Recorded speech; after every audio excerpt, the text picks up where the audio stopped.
Good afternoon, madam. I am KG Mary and I'm from room 3. We were given a topic about intrusive detection systems and intrusive prevention systems.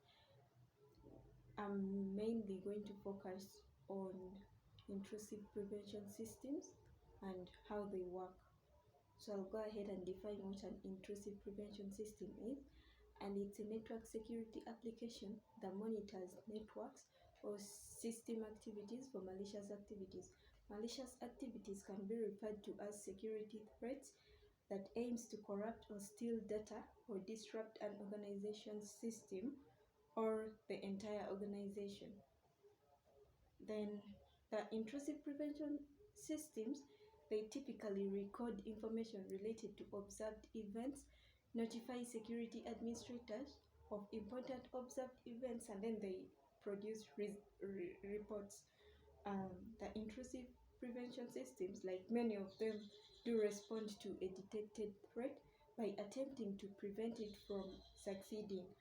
And this is done by the use of various response techniques, which involve changing the security environment, stopping the attack itself, or changing the attack's content. Um, Major functions of the intrusive prevention systems are to identify malicious activity, collect information about this activity, and report it. And it also goes ahead and attempt to block or stop it. Let's take an example of a brute force password attempt. We'll see that if a criminal threats to gain access to university account through brute force, let's say that the person doesn't know the password, that doesn't know the password of the account, but then he's logging in as many times so he can access it. The intrusive prevention system will monitor the size of the data movement, and then it will see that it will recognize that those it will recognize the unusual patterns and then block the access. This is because in most cases security administrators are not available to immediately review alerts or take actions, because they could be simply overwhelmed by sheer volume of alerts generated by an intrusive detection system. Therefore, the intrusive prevention system will come in and act, and that's when it tries to block the user from accessing the university account. Yeah, so some of the examples of intrusive prevention systems, we have SolarWinds Security Manager. It's a paid intrusive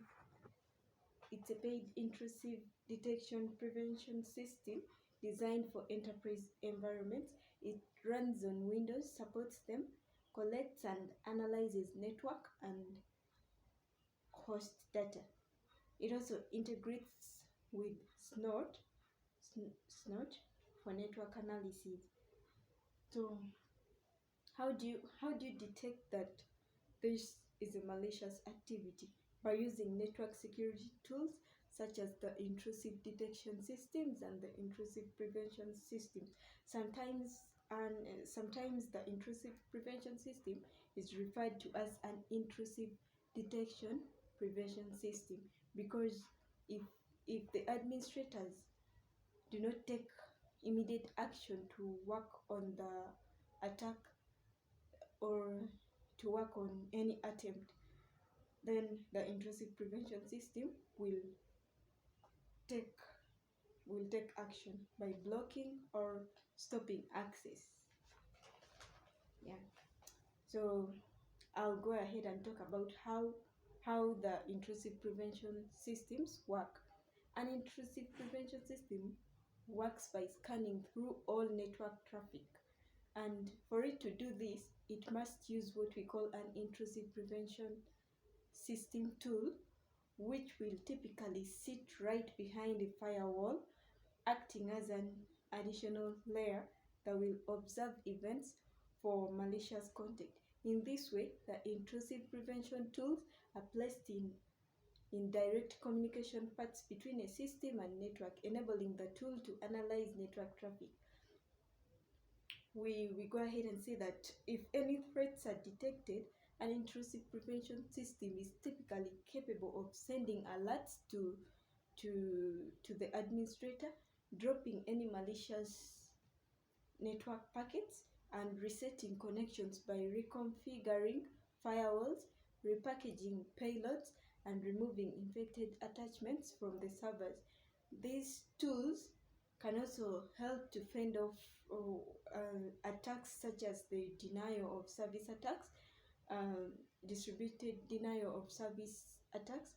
We also have the worms, the viruses, and and exploits such as the zero-day exploits. Thank you for listening. That's all I had. This is KB Mary, and my registration number is 2019 B07123534.